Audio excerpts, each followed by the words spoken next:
Why you should incorporate video into your business in 2020.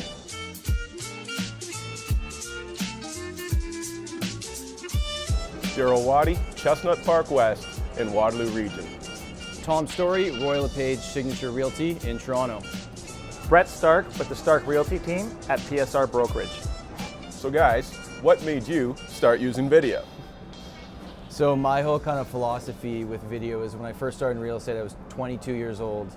My friends could not afford to buy real estate. Their parents didn't trust me yet, and they could hardly even afford to lease real estate, right? So in my mind, I was thinking like, you know, you have to have the ability, but it doesn't matter unless you're visible. So my whole philosophy behind video is visibility beats ability, because it doesn't matter how good you are at what you do if nobody knows, right? So that's kind of the main reason that I got started in video. Cool. So for me, I was new in the Toronto market a couple of years ago. I was previously trading in Ottawa, and what I wanted to do was do something to stand out. So I started going to the real estate conferences, and I think it was 4 years ago, I saw Darryl on stage talking about how to use video in listing presentations with buyers and just how to build your brand, and I thought that was really good.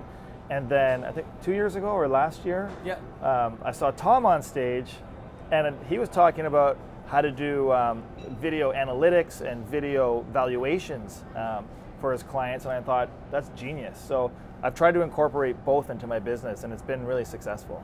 Well, thanks for the shout out, Brett. Pretty awesome. The reason I got into video though was I've always been a salesperson, and I find that in real estate, for the most part, we're just marketing agents. So how do we convey that message of what makes our property great? To me, the way to do that is through video or an open house. Otherwise, you're limited to your character count, which is like 500 to 1,500. So if a picture's worth 1,000 words, then how much is a video worth? So I figured videos are the best way to sort of show the lifestyle of a home.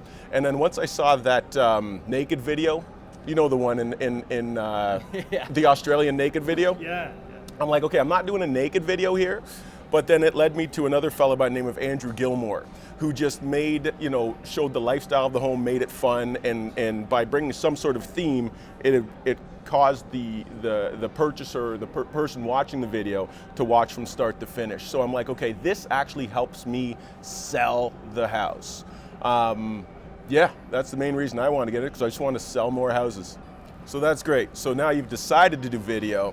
What was your biggest obstacle or hesitation with getting into video, and how did you overcome that? I would say the biggest thing was just getting started at all. So I remember I was thinking, like, what's the one thing I can put into my business? This was going into 2016 when I was thinking this. I was like, I'll start a monthly real estate report to try to get myself out there. And I had all these ideas written down on paper, but I was trying to figure like, hey, how do I actually execute on this? And worrying about all the technology and the expensive cameras and things like that. But then once I just filmed the first one, which was on my iPhone with no microphone, and got myself out there, and they were not good. I remember my clients saying like, hey Tom, we watched your video, but like your eyebrows didn't move the whole time, right? Because you're like sitting like this, trying to pretend to be this professional version of yourself that you're not.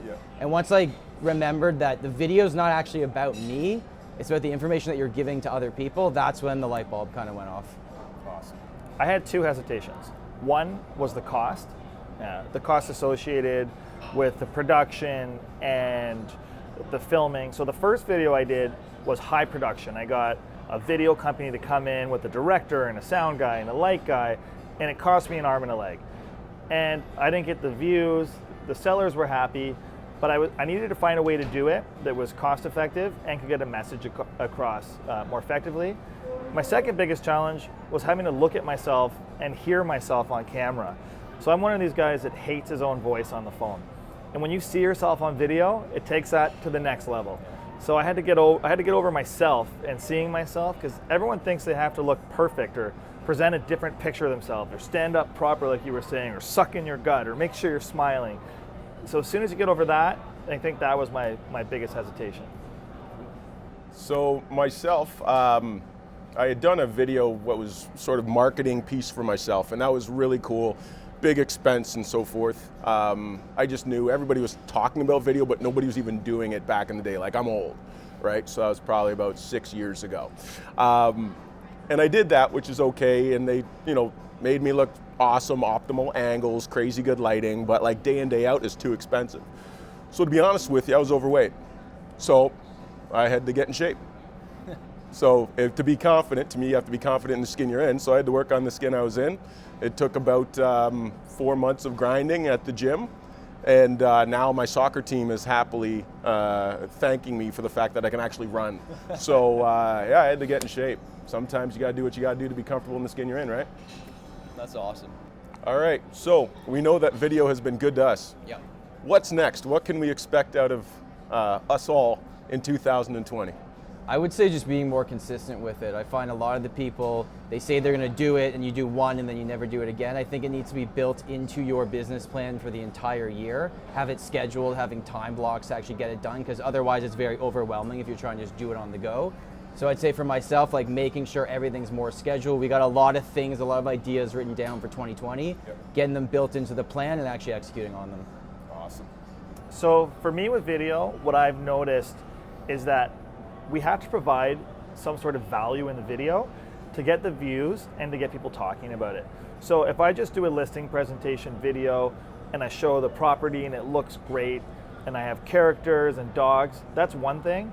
But if I'm providing value like tips or a community collaboration video or giving shout outs to different businesses, I find that gets a lot more views and gets people talking a lot more. So I think with the consistency that you were saying and providing more value to other people, not just one person, I think that's the way to move forward for us. So for me with video, I definitely have to get into this whole Tom Storey market update thing on a regular basis. I just have to do it short and sweet and to the point. But second to that, I definitely want to focus on more brand related videos. I've had the blessing of, by doing this for so long, it's funny how my wife will even say to me, Darryl, so many of your listings are so on brand. And I'd love to just continue with that, establish neighborhoods, irreplaceable real estate, and so focus on my love for that, whether it's just a listing or not, just explain to the market and so forth what makes those special homes special to me. So guys, I'd like to thank you again for your time. Hopefully this has been of value to you guys. But I'm really curious to know, are there any last sort of final tips that you'd like to impress upon those that are considering video in 2020? Yeah, sure. So I'll look straight at the camera for this one because I think it's so important. We're in an industry where we literally put our face on everything they will allow us to put our face on. But we hide from the camera. It just makes no sense to me. Other than being face to face like this, the second best thing is sending video because they can see your expression, your tone, like everything that you can get across can be done in a cheap medium. And if you focus on these videos as client relationship, not just bringing in new business, I think that was like the biggest light bulb for me. My tip would be, if you're thinking about doing it, just do it. Message one of us, DM us, email us, call us. I think you'll find that most realtors, if you give them an opportunity, will help you with your business because it's a referral business.